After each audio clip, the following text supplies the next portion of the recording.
Hi everyone, Trina here, and sorry I haven't been uploading, but I've had a lot going on.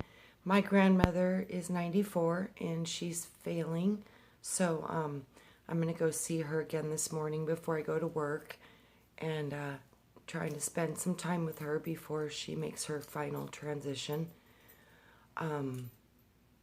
It's so amazing to reflect on her life being 94, because you got to imagine when my grandmother was born there weren't even a lot of cars, so she had an outhouse until she was, I think, 10 years old, never even had a running toilet. So the world has changed so much, and I'm battling because, with her belief system, she was born in 13, I think. So being born so long ago, their belief systems are different, and they're very programmed into that reality. And I struggle with, do you tell them what you know and destroy their current reality, or do you let them find their way? And I'm battling with that. So my spirit has told me to work with her in spirit. So I've been doing that and focusing on sending my spirit to my grandma and teaching her what I can. And I've also asked for my oversoul, my angelic self, to be there when she crosses. So hopefully she can gain some wisdom about what's going on before she transitions into the different realms. It's going to be hard to let her go, but this is the land of death.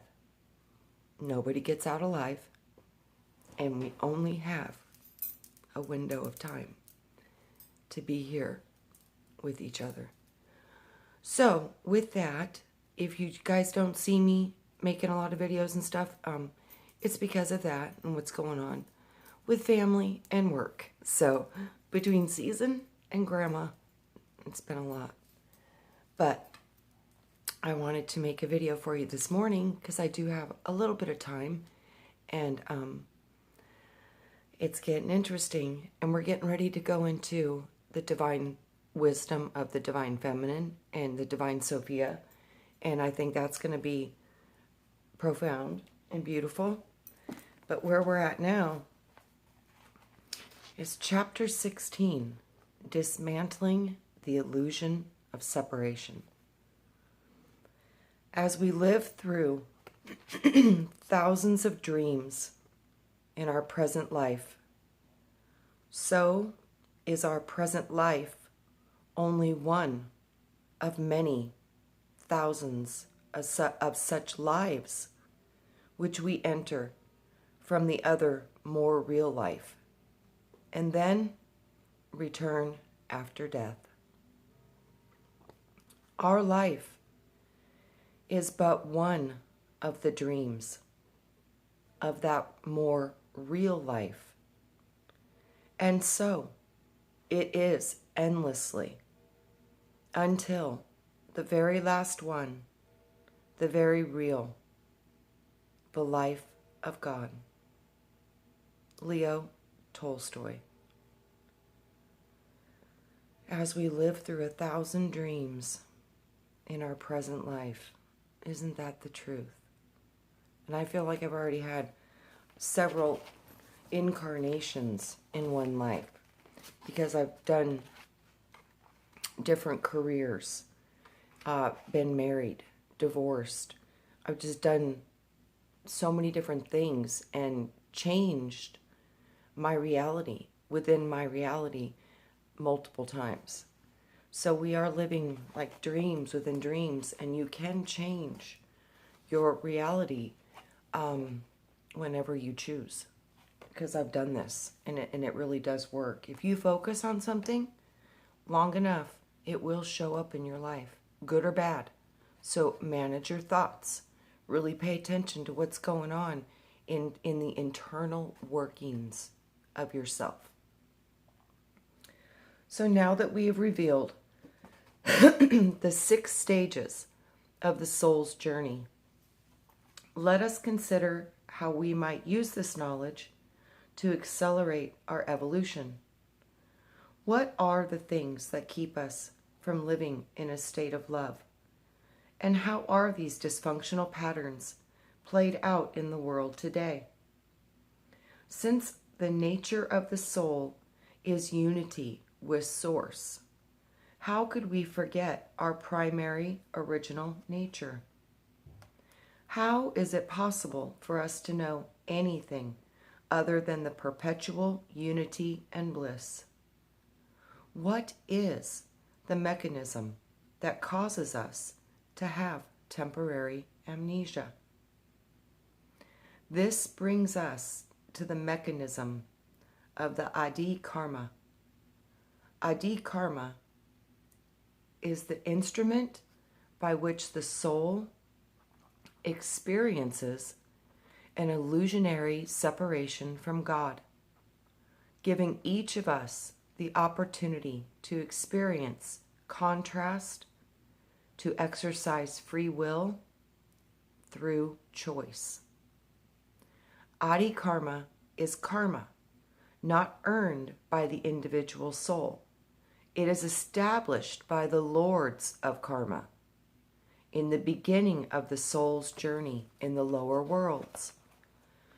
It is also called primal karma, an action of the creative force. While inflicting such a state of an illusionary separation, any soul may at first seem cruel or unkind. It is part of the rules that the soul agrees to play when it comes into this world. See, I totally remember that, because anger, frustration, violence, when I'm in the higher realms, those frequencies just, they're not there. They're not there. I don't know how to explain it, but they don't exist. You don't see things in that way. You see things cooperatively. You see things working, coming together. It's not about me. The me part of you, the ego, done. This is the Adi karma. It's the ego part of us. It's the part of us that needs to survive. The part of us that keeps us safe. The part of us that makes us believe we are separate. So, okay, the soul agrees to play by the rules of this game when they come into this world. Why would anyone ever make such a choice, one might ask? After all, an eternity of bliss and union with God, it sounds so great, doesn't it? But is it possible that you might get bored? I'm pretty sure this is why most of us are here. We got bored. We wanted a challenge, so we created one. So that's like saying that a hot fudge sundae is your favorite food. Yet after billions of years of eating hot fudge sundaes, you might yearn for something else. You might want a squash souffle, a green salad, or a T-bone steak. So the soul makes a different set of choices. It chooses to learn through the experience of yearning, separation, pain, and struggle. And in this way, the soul gets to explore and grow. This is how it entertains itself and evolves throughout eternity. Because we are small expressions of the Divine One, The nature of the divine is very similar to our own human nature. It is inquisitive, loving, adventurous, explorative, and eager to share its thoughts with others. So, of course, the Creator, through us, wishes to explore. Just take, and this is what God showed me over and over again. I was like, why did we do this? And he showed me a hand, his hand. And he would say, you are my hands. He says, in my oneness, I am all. And I can't experience any one thing because I am all things. So through you, I get to experience separateness, individuality, uniqueness, to touch the things of creation. So this was what he showed me. He says, you are my hands. I created you so I could feel and see and experience all of creation. And then he would show me who, what, when, where, and why. And he'd show who, what, when, where, why. He'd show me they had to ask, to be curious, to be adventurous, to want to know how things work, to want to know why things do what they do. This was all part of the beautiful separation of creation, so creation could experience the fullness of what it is. And that made sense to me. I was like, okay, so I came here to experience for you, through you, as you, not remembering. And he was like, yes. I was like, that's quite a conundrum. So through our amnesia, we do not remember that we are part of this source, this oneness, this unity. It's what we return to after we drop our separation unit, which is our flesh. So the Creator through us wishes to explore. Just take a moment to consider any healthy adolescent who wants to push its boundaries, try new things, and hopefully fall in love. But since the divine exists in a state of perpetual unity, how can it experience separation from itself? Exactly. God is simultaneously the lover and the beloved, the teenager and the one he falls in love with. It's both. So in the knowledge of absolute oneness, nothing new could be learned. So it is only through experiencing separation and reunion that we can create an array of choices. Through the absence of love, we come to appreciate its presence. Having loved and lost and loved again, we can truly know how sweet it is to return to union once again.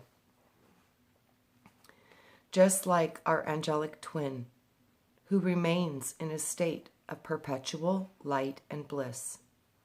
The larger part of God remains in the higher realms, yet another part is eminent or present in all of nature. And yet, another part courageously travels through the realms of duality, and God is experiencing this through each one of us, through the lives and the experiences of trillions of creatures, not only in this world, but in other systems as well. This is the immensity of the Creator. And at a personal level, this process allows the soul to also have millions of experiences as it travels through the creational worlds. Forgetting and remembering through the process of separation and yearning until the day when we awaken to its true nature. That's why so many of us feel homesick. I've always battled with the longing to be home because I had a memory of it. And that might be another reason why we get wiped. It's because if you remember the higher realms and you remember where you really come from. Sorry guys, I'm having some allergies, sniffly. But I'm not sick, I just have allergies. Because we've had crazy wind and weather and weirdness. So yeah, it's making all of us have a little bit of sniffles and a little bit of allergies. Even I'm seeing some allergic reactions. So I don't know if this solar wave energy is like activating sensitivities, allergies. Because I'm noticing that for a lot of us right now. So like this separation and this yearning, I've felt that my entire life. But that was because I had memory of being before I came here. And then, you know, when I was 20, I had the memory of, like, fighting with the Lord. Like, I don't want to come in. I'm not going to come in. I'm like, I know my contract. Yeah, and he got me to come in anyways. But it's so funny because now it's confirmation. It's like, yeah, I didn't want to come because I knew it was going to be really, really hard. But there's a deeper part of me that knows that I would be really proud of what I could learn and accomplish from going through this kind of trial, this kind of suffering, this kind of experience, because we're so immersed in it. It feels so real, like this is the end all, be all, this is it. It feels that way because it's meant to. But no matter what happens in this lifetime, it's just one of many. So with that, don't take it so seriously and try to have fun. And with that, to bring light and love into such a dark realm later will be your greatest treasure. All the other stuff, the material, it won't matter because the material is matter and matter is death. So all that really does matter is above matter, and that is love and unity and cooperation. So the more you can resonate in the land of opposites to that of which you truly are, that's quite a task and quite a challenge. But even the dark parts of this existence, the darkness, you're here to experience the darkness as well. That's why you came. You came to understand duality, dark, light, good, evil. The tree of good and evil. This is that tree. This is the genetic tree of polarity. So this is the tree that creates personality. Because through your separateness, your individuality from all that is, you can create a personality, a reflection of what you are as creation, an individual subset of all that is. That's why everybody talks about these Akashic records. They're in the codes of the blood. Your genetic code is so valuable, more valuable than you could ever know. So guard it, cherish it, be very careful with whom you share it with. These are the books of life, and within your books of life, you hold all the information of this entire universe, because you have been brought into the tree of life, of good and evil. So to be able to have those levels of darkness added into your tree of life also gives you the opposite polarity to go higher than ever imagined. Because as dark as it can go is as high as the opposite will express. Everything here will express its perfect opposite. This is the land of opposites. The land of black and white, day and night. So, with that, embrace all opposites. Because when you can see things for what they are and embrace all that is around you and see it as simply an expression of all the choices that are available, and knowing that this is temporary. This life shall end, and you can move on and move through it into many, many new creations. You can create as a creator. So through your potentials, your imagination, the possibilities that lie within you, you get to become something new. So this is what the Lord always told me. I says, why would you allow this craziness to exist? This planet. It's crazy. Why would you even allow it to exist? And he told me, he says, we contemplated the destruction of it. He said, but then he saw something being birthed from it. That would be one of the most beautiful things ever known. It would be a warrior earth angel. Beings that hold immense power because they know how to manifest matter. But they would be tested and tried through fire. And the ones that could prevail would be gifted guardianship and would be anchored into these realms to be able to directly affect, transmute, heal, and manipulate matter. And that these beings would be called earth angels. And I thought, okay, so I signed up to become an earth angel. And he was like, yeah, kinda.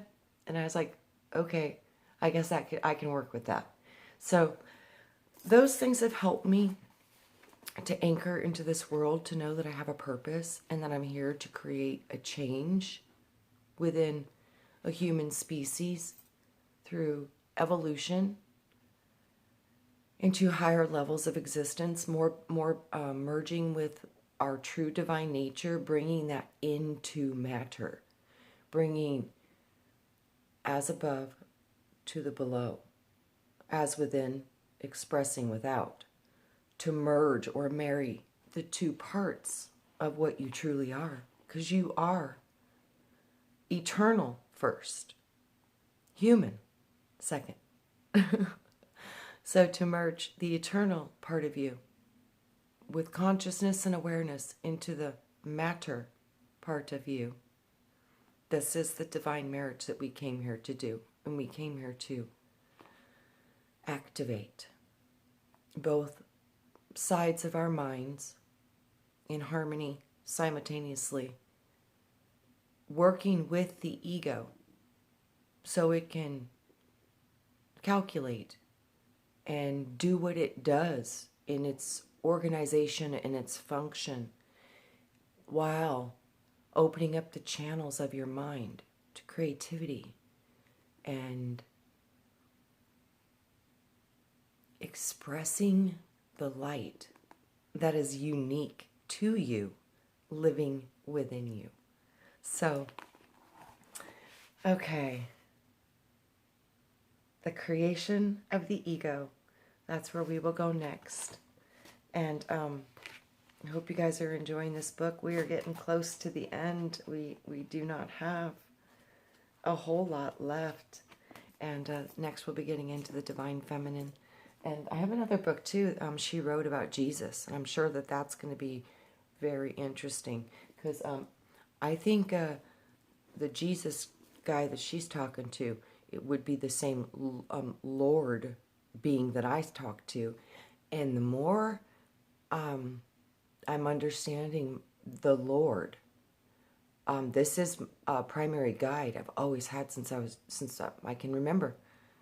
Always my imaginary friend, and I just never let go of it, because I invoked that when I was 3 years old in church. I says, I will never not hear your voice, never not see your face. And I meant it with every ounce of my heart.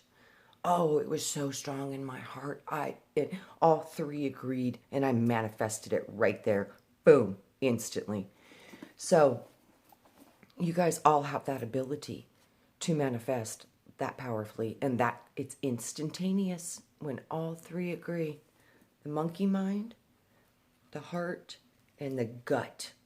When all three agree, it is manifest. And I've seen this happen over and over. I've seen full spinal regeneration. I have seen miracles. So no, you are that miracle.